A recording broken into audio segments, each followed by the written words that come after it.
Welcome back, everybody, to another episode of the Leadership Void podcast. I'm Enrique with my co host Vince, bringing you another nationwide tour episode. And I'm so excited about this because it's something that we hadn't heard of, but we're going to hear about it today. So I'm going to pass it over to Vince. All right. Well, everybody, hope you all had a wonderful Thanksgiving. Here it is, the month of December. We're down to a few more days for the end of the 2020. Wow. We hope to expect a good 2021. But today, again, we are here honored to have Brent Taylor. He's the program manager at Camp Southern Ground in Fayetteville, Georgia. So we're just excited to know more about that program. But first, let's dive in and talk about and find out more about Brent. Ben, tell us about yourself, who you are. Oh man, that's just such a big thing to unpack. Who am I, right? You talking philosophical? Like, oh man, I didn't know we were gonna get that deep. No, I'm a simple guy, honestly. I grew up in very northeast tip of Georgia. My grandfather was a World War II veteran. He was a Marine. He was on the first wave into Iwo Jima, so I always had a little bit of that military influence growing up. So whenever I went into college, Battle Fallujah broke out, and that was big on the TV as far as Marine Corps goes, and I just kind of wanted to be a part of it. So I went and joined the military. I joined the Marine Corps. So first and foremost, I'm a Marine. I always like to say that it's a title. It's something I earned. It's something I've not always been super proud of, but I am proud of. And what I mean by that is, I think sometimes whenever we get out of the military, we tend to kind of like hide some of those things because we want to just move on to the next thing. But I'm kind of at this point now where it's like, I'm really proud of being a Marine. It was something that I did. It's something that defines me, and there's a lot of really good stuff that comes out of it. So I'm a Marine. I'm just a good old country boy, and now I'm the program coordinator here at Camp Southern Ground. At home, I'm a father. I've got a wife. We've been married for, oh no, please don't be listening to this. 2008. So what's that? 12 years? Almost 13? Oh wow, yeah. And that's about it. And in my free time, I just try to experience life. One of the things that I think I've learned in the job that I do now is just be passionately curious about life in general. So I think I'm trying to do all those things that I've always wanted to do. For my 35th birthday, I bought a longboard skateboard. So I'm trying to learn that now.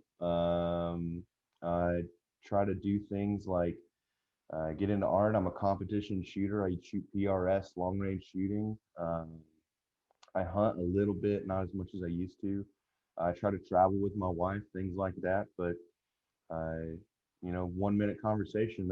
That's kind of who I am. If you talk about one of those things, you're gonna get me talking. Outstanding. And, I'm listening to you, Brandon. First of all, thank you for your service.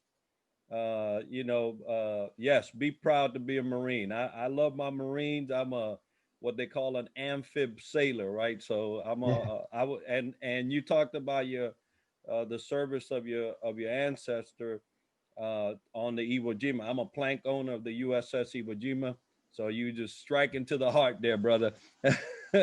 But we're excited about not only knowing about you, but also knowing about the efforts that you are, spearheading at Camp Southern Ground. And I just tell us a little bit about that. So Camp Southern Ground has some veteran programming that we just really started about 2 years ago, 2018. That's whenever I actually came through. Initially, they had a pilot program. See, and my connection there is, I don't know, man. I love this kind of stuff. Like, I served with a guy named Joey Johnny Jones, and he helped start the military programming there at Camp Southern Ground. I got out of the Marine Corps. He stayed in. He went EOD, ended up deploying to Afghanistan, lost both of his legs, and then we reconnected after his injury, just going to different events. He would always just kind of drag me around to different places, and he was a good friend. And I think kind of looking back, he was trying to help take care of me too. I always thought that I was going there just to try to, be a helping hand or participate in whatever venture he was trying to do. Like, I was a hiring manager at the time, so I thought I'm coming through and I'm gonna, tell other veterans, this is kind of how you get hired, or this is something you do in a job interview, or something like that. So about 2 years ago, like I said, they started this program called Warrior Week, and I came through it, and you know, it was one of those things where I don't know how to liken this to something else. You ever done something and you didn't know that you need to do it until after you did it? That's what it felt like. I had already transitioned out of the Marine Corps, almost 8, 9 years prior to that. So coming through it, I thought that it was just going to be like, yeah, checking the box, meet some people, shake some hands, like, go through the motions. It'll be a nice little week long adventure.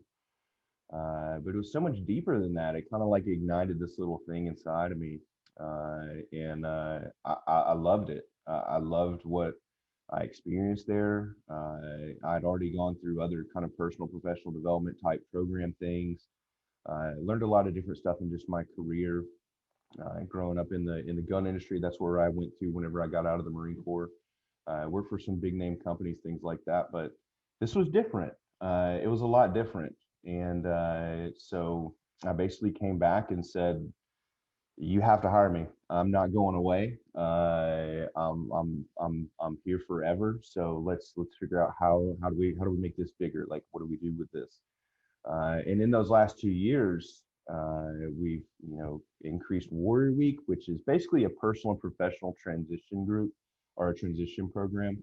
Um, we focus on strengths instead of focus on deficiencies, which I think is really important just from like a leadership model.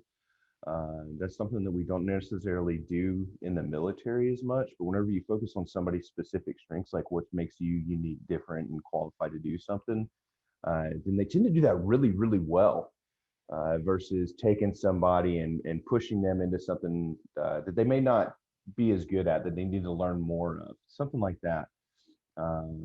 We just kind of develop a lot of that language that goes around that, and then we also help them. The portion that I teach the most now, which is the thing again, talking about being passionately curious, is just kind of like overall wellness. So you have different facets of wellness, spiritual, career, physical, other ones. So I teach a lot of that stuff. So we teach them wellness, strengths based, and it's Gallup Strengths Finder. If you guys are curious what that is, I'm sure you've heard of Gallups before. It's a huge research firm. Uh, they have just it's 34 strengths that they kind of distill it down to, but I mean it just talks about it in different ways. So the other thing that we do too there is we do a personality test based off the Enneagram. And if you're involved in any kind of uh, circles that have to do with kind of like knowing yourself, seeking self improvement, you've probably seen something on Enneagram before. It's become really popular in pop culture, a lot in the Christian community too, that I've seen lately. There's a lot of Instagrams that are popping up with little, Enneagram quotes and things like knowing yourself. It's really interesting stuff. But what's really cool about it is I think it's the oldest personality test in the world, which is kind of cool if you think about it from a data-driven standpoint. That means that there's a ton of data there that can really point towards you and say you're like all of these other people, and we've scientifically vetted this to a certain degree. So it's good as far as that stuff goes. The other program that we do, the other thing that we're really curious about, uh, is helping people in that post-traumatic growth cycle. What do I mean by that? So everybody's familiar with the term PTSD, and we don't correct people whenever they say PTSD. At least I don't. But it's just stress. PTSD is a normal reaction to an abnormal situation, in my opinion. So whenever we look at that, when we look at like how people really react to trauma in their life, you've got an event that happens, and then there's this thing that happens that gets them down into that kind of lower state or a diminished version of yourself to a degree. And what we believe and what we've seen through the organization that we partnered with, the Boulder Crest Institute, so Ken Falk with the EOD Warrior Foundation, they started this program called Warrior Path, PATHH. It's progressive and alternative training for healing heroes, training being a key word there. They really kind of developed this program so that we can take you, we don't take you, you take yourself. We just give you the tools. We believe that your traumas can actually take you, if you learn from them, to a much greater version of yourself. The things that make you feel different or isolated or make you feel like something is not right in the world or in the atmosphere and whatever is usually like a heightened sense of self in a way. So if we can take that and refocus that to show ourselves that this is not you living out a diminished version of yourself. This is actually you having a unique opportunity where you learn something great that not a lot of people get a chance to. I mean, you talk about like heroes and, thousands and thousands and thousands of years throughout history. Like we write, epic poems about these, wonderful people that go and they do like this really traumatic stuff. I mean, like you go to mythology and you think of like like Hercules or something like that. Like let's go wild with it.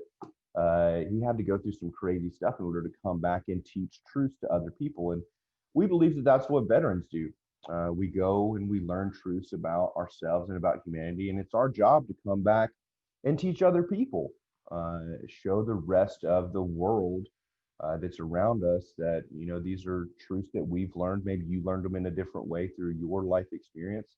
But this is something that we've learned, and it's important for us to bring that back. And I think that that's a part of the hero's journey. So what does Camp Southern Ground do? We have two programs. One of them is the personal professional development program that really kind of helps focus all the strengths and skills. And the other one is the post-traumatic growth program, where we really get to dig in and figure out what makes people uh, have purpose and meaning in their life, especially whenever it comes to impacts of struggle. Thank you for that. Definitely for those out there, what I understand, it's pretty much for wellness and for your mental health state, so it improves. So you itself, Brent, you went through the program, and here you are. Said, I drink the Kool Aid. I want to be part of this, and you molded yourself to be part of this. So that's great. So that you guys are doing some fantastic stuff for mental health and well being for veterans. That's great. One example, the Warrior Week, as you mentioned. Um, can any veteran join from anywhere around the states? And what is on the horizon for Camp Southern Ground? I'm glad you asked that. So specifically, we uh, go for the post 9/11 veterans.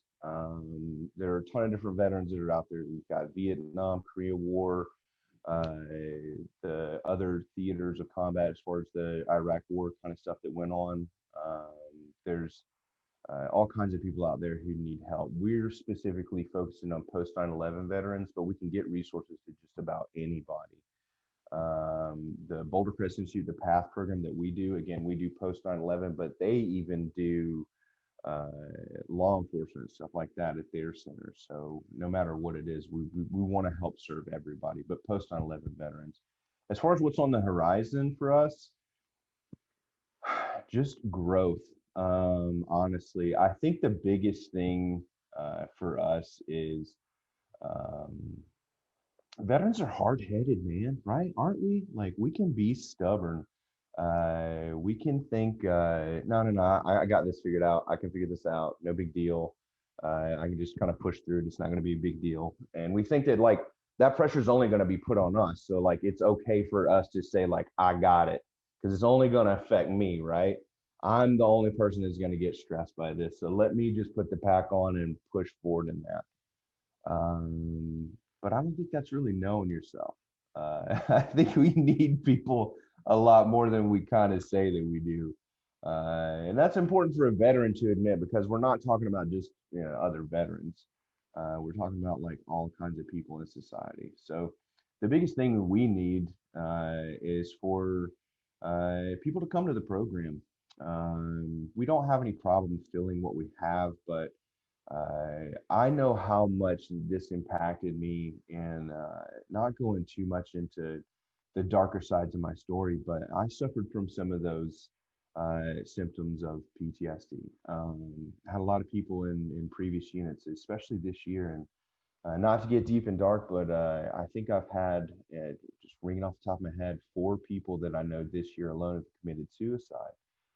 People who I'm connected with, people who I spent time in my life with, not some stranger from another unit who was twice removed, a cousin's aunt's brother or whatever. I'm talking about people that I knew, and I think a lot of veterans know people personally, like spent time boot to boot next to somebody, and we kind of get this idea of, I don't want to reach out, I don't want to make my suffering go into somebody else, but whenever I say growth, what I mean is like I want to connect. I want to have more touch points with more veterans. I want to explain to them how much this really helped me, how much it changed my career path. I was successful at what I was doing before. This was not a job change out of boredom or trying to seek ambition. If anything, I kind of came back a little bit, working as a program coordinator whenever I first got there. But I believed in it so much, and I still do today. It's one of those few things. It's like I know that what I'm doing, that what I'm a part of, connects me to a lot of wonderful people, and that's really what drives me. It's like whenever I get connected to more people, that's what really drives me. So I just want to get connected to more people.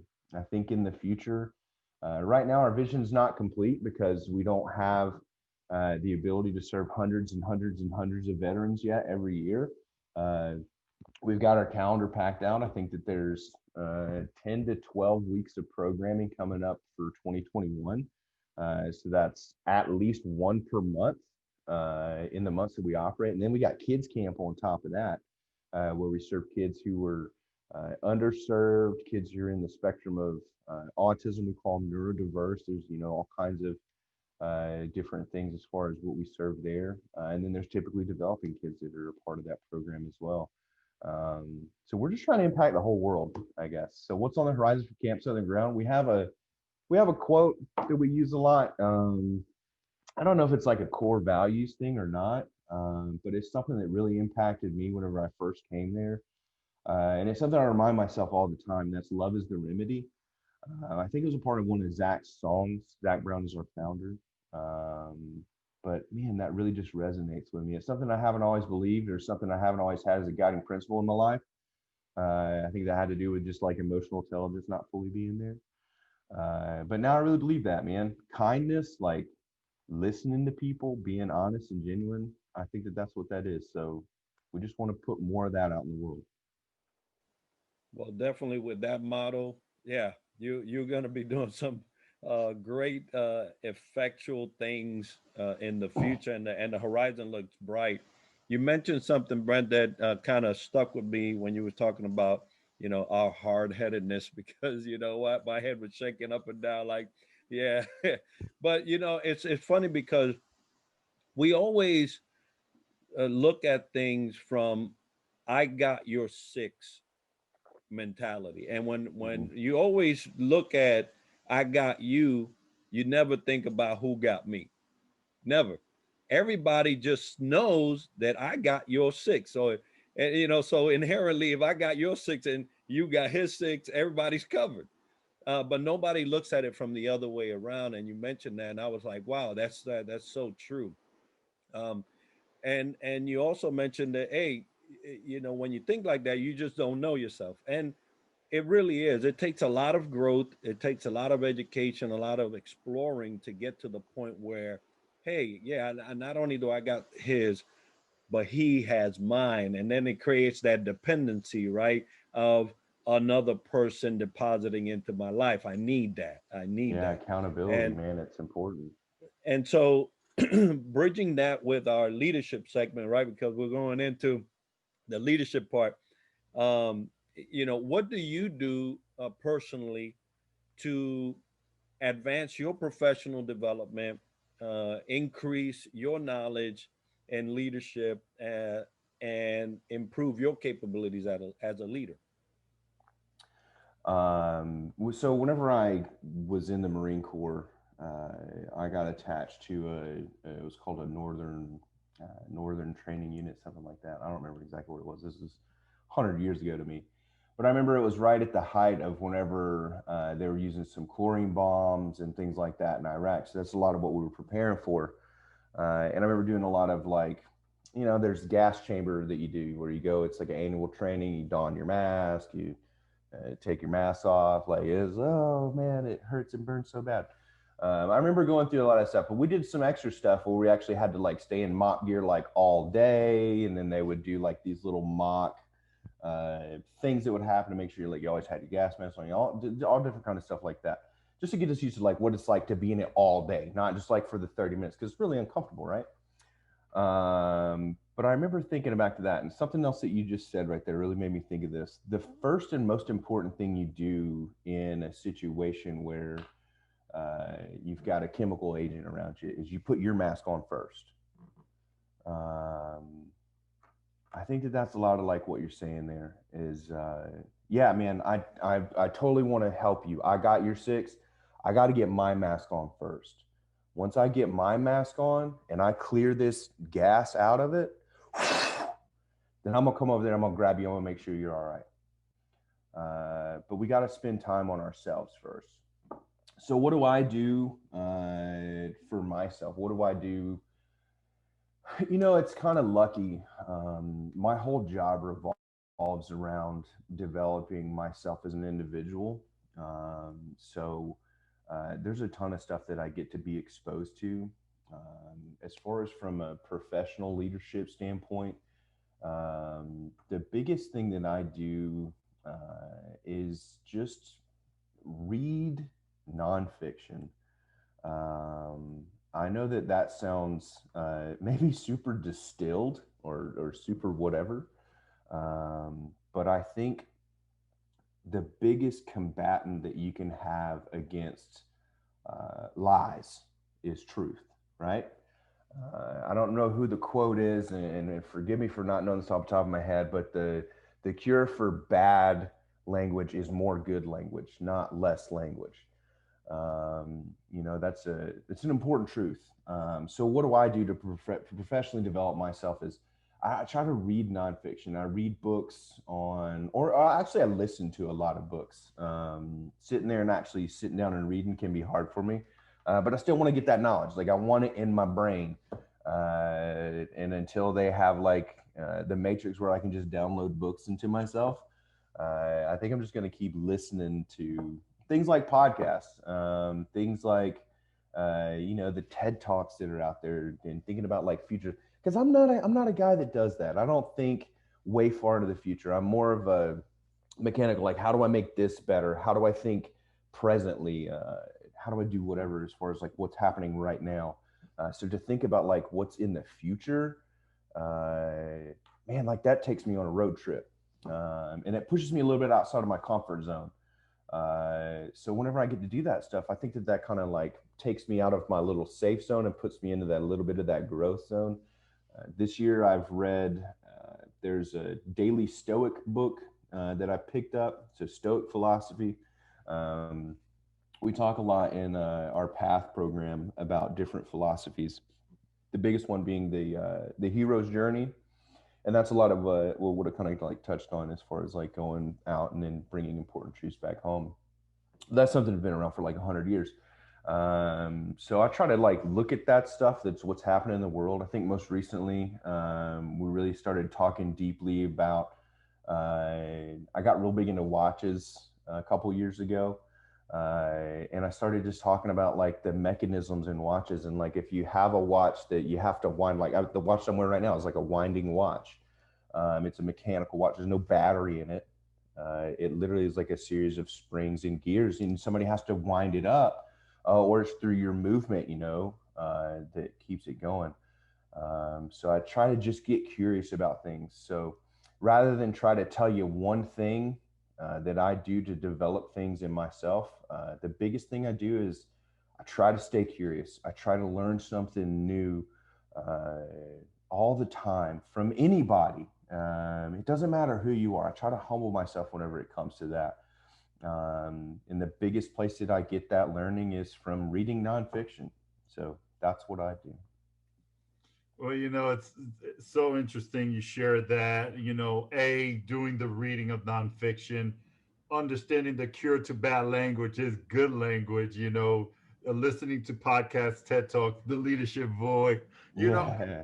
always incredible that, our learning never stops. Bottom line is what you're sharing, and we're sponges and you embrace it. So that's a great piece. As far as you shared a lot of tips, a lot of advice in there as well.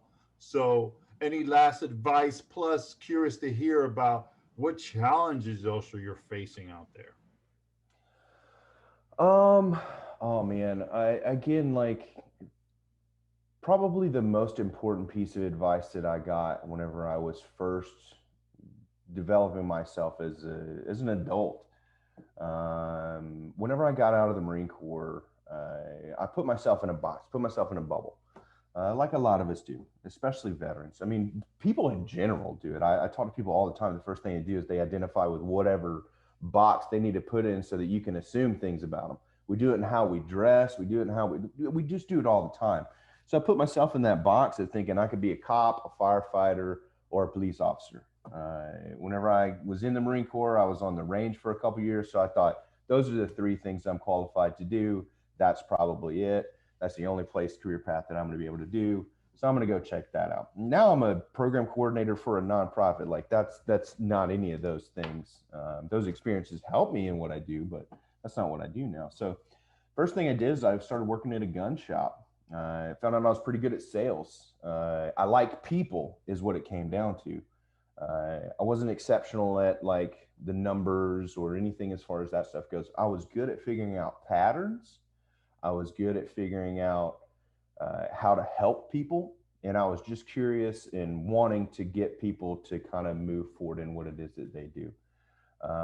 So after that, I worked in uh, different uh, companies. I worked for Remington Defense for a while. I worked for BPI Outdoors.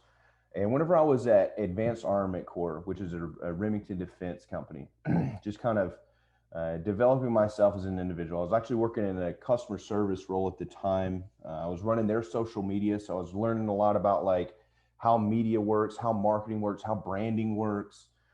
Grew their social media community big, and the biggest thing that somebody told me is I was young. I remember this. Like this is a little bit embarrassing, but it's important to be honest about it. I was young. I was in my 20s. I'd gotten out of the Marine Corps. I'd served in the theater of Iraq. I was working in the gun community. The job that I was in was like one of the best jobs you could get in the gun world. I was working for Remington Defense, like one of the biggest companies in the world as far as gun stuff goes. We had we were developing weapons for like SEAL Team Six. So, not we, like I wasn't a part of that team, but that was a part of what we did as the company. We developed a brand new round that was being used by the special operations community. Like it was cool, man. Like there's a lot of really cool stuff that was going on, and I was the guy on social media that got interacted with people. So it got in my head that I think I was more important than what I was, and I got a little bit arrogant. I think that that happens to a lot of us, and it's okay that that happens. It's not necessarily a bad thing because if I didn't do that, I wouldn't learn from it. Well, I had a older guy who was a retired police officer out of Miami. He came and kind of sat me down, and I'd gotten to this point where it's like I wasn't arguing with people, but I was getting on there, and I was like, well, this is how it really is, And I'm like, I'm 20 years old, like, or not 20 years, but I'm in my 20s. Like, I don't know how it really is yet. I'm 35. I still don't know how it is. But he looked at me and he said, "Hey, Brent, I just want to let you know, man. Uh, just a little piece of advice that I got from long time ago, and it was if you want to be a good instructor, if you want to be a good teacher, if you want to be a good leader, never act like one. Um, Act like you're the lowest man on the totem pole. Always be curious. Always be learning. ABC is what he told me. Is always be curious. And I think what he was saying there was, in a way, he was trying to humble me, but like in that very gentle, like I know if I come at you and say like, "Hey, you're messing up, dude. Like you can't act like that," that it probably wouldn't have resonated as well. And like looking back and thinking about that interaction, it was like, man, like that was such good advice. Not only like what he said to me, but like how he delivered it, how like the gentleness and the humbleness and like all the stuff that he gave me in that moment. It's like I still unpack it today and I think of all the many different layers that kind of came out of that. So the best advice that I'd try to give other people, whenever I kind of tell them that story or I kind of like speak about that, is just basically always be curious. If you think you got it figure it out a different way, because there's not just one way to figure something out. And go back and relive those moments where you feel like you learned something, some kind of important truth about your life. Somebody gave you a wonderful piece of advice. Like go back and unpack it more about it, because like there's so much more that happened in that situation than what that little sentence was that I got out of that. If I go back and I think about like what he probably saw, like what led up to that, why did he want to tell me that? Like I start unpacking that, not from a point of like anxiety and thinking that I did wrong, but from a point of like there's so much that I could learn out of that. Man, like that's what I try to tell people. Like go back and relive those moments. Think about the perspective of other people and what kind of made them say what they needed to say to you in that moment, and then take like all of the good from it. The thing that my boss now says a lot of times is if it doesn't apply, let it fly, and I love that. Like just like let it go, man. If it doesn't apply, let it fly. But try and take in as much as you can. And again, like I think he asked me one of the challenges. That's one of the challenges that I face to this day is ego. I think that that's probably the biggest challenge that I have, just as a person, is sometimes letting my ego get in the way. Sometimes thinking I know more than I do whenever I get into a situation. Um, the best place that I've learned to sacrifice my ego at the altar has been in the gym. The last 2 years, I've really gotten a hold of my physical health, like in a better way. When I got out of the military, again, like I wasn't really taking care of myself real well. Got up to about 280 pounds, and on a 5'10" frame, like that's a bigger dude. It's post Thanksgiving, so you have to forgive me. I'm almost back up to 220 now, but I did get down to about 210 at the beginning of the year. But hey, it's Thanksgiving. I'm gonna eat good. But I haven't injured myself. I've gone in with the mentality of I want to lift for 20 more years, not just 20 more pounds. I still chase weight. I still try to, add a little bit more every now and then, but I do different stuff, and I've had to learn to check my ego. And that's really applied to, again, like unpacking that. How does that apply in different parts of my life? Checking my ego, knowing that I'm there for me and my betterment, and that it's easy for me to be kind to other people whenever I'm at the gym. Like if they need an encouragement, I mean, I'm not that weird guy that goes around and tries to help people out at the gym. But if somebody's sitting next to me, they want to use the equipment or whatever, like it's easy to just like take a break from my ego and say, this is what I need. But at the same time, if I'm using it, it's not hard to say, hey, I'm using this. I got a couple more rounds, whatever. So the biggest challenge that I have now is just continually learning to check my ego, and making sure that I don't let my ego get in the way of what my goals are, because my goals are to be a healthy father. Like I have this written down, be a healthy enough father where my 3-year-old daughter, if whenever she turns 12, 13, 14, 15, whatever, and she wants to go on an adventure, she wants to go on a hike, she wants to go camping, she wants to go whatever it is she wants to do, I want to say yes.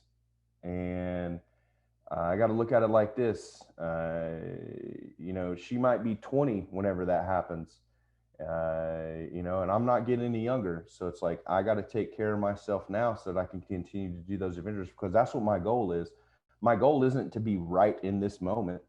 My goal isn't to lift, 600 pounds right now. My goal is to like be a healthy enough father to where I can enjoy life for a long, long time.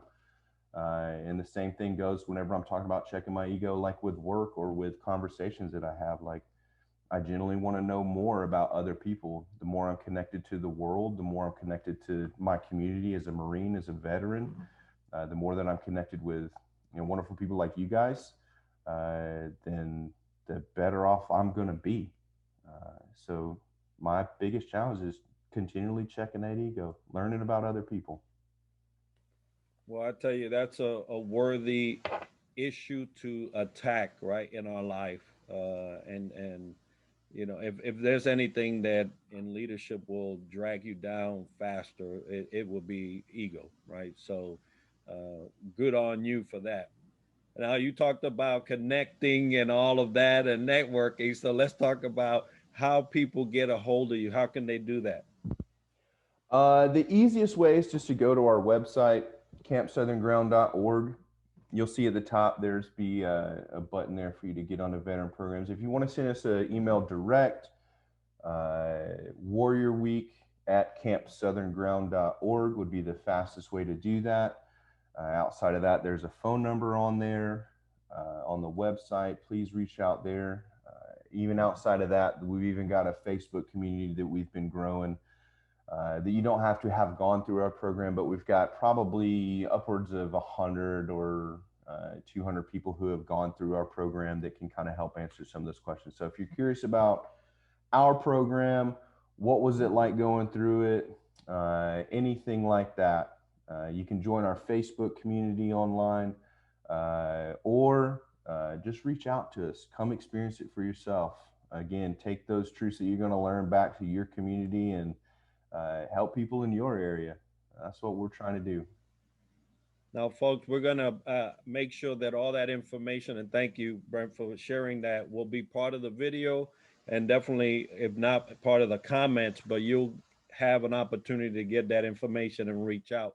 And now, all of our listeners know that me and or Vince and we love to wear some swag, right? So if you have swag and you want us to wear it, you want to be on our show, the leadership void at gmail.com is where you will send the email, and we'll curate all that information. We'll put it in priority, but feel free to send us your questions, your comments, anything you want us to address in the leadership realm. We'll be happy to do so. But yeah, if you want us to wear that stuff, just send it our way. And Vince, next week we continue to go on the road. Where we headed? All right. But before we continue, let me just pause and say thank you again, Brent. Camp Southern Grounds in Fayetteville, Georgia is there to help 9/11 vets and also have resources for those others that are not within that rim. But please understand that he shared a great strategies, the ABCs. Always be curious. I thank you so much, Brent, for being here, for adding value to our podcast. Hope everybody's watching. And as Enrique mentioned, next week we're going to the greater Chicago area to speak with Matt Sepula, sorry, Chief Distribution Officer at PHP Agency. So we're excited for that. But for today, Brent, thank you so much. Happy December, everyone, and we'll see you next corner.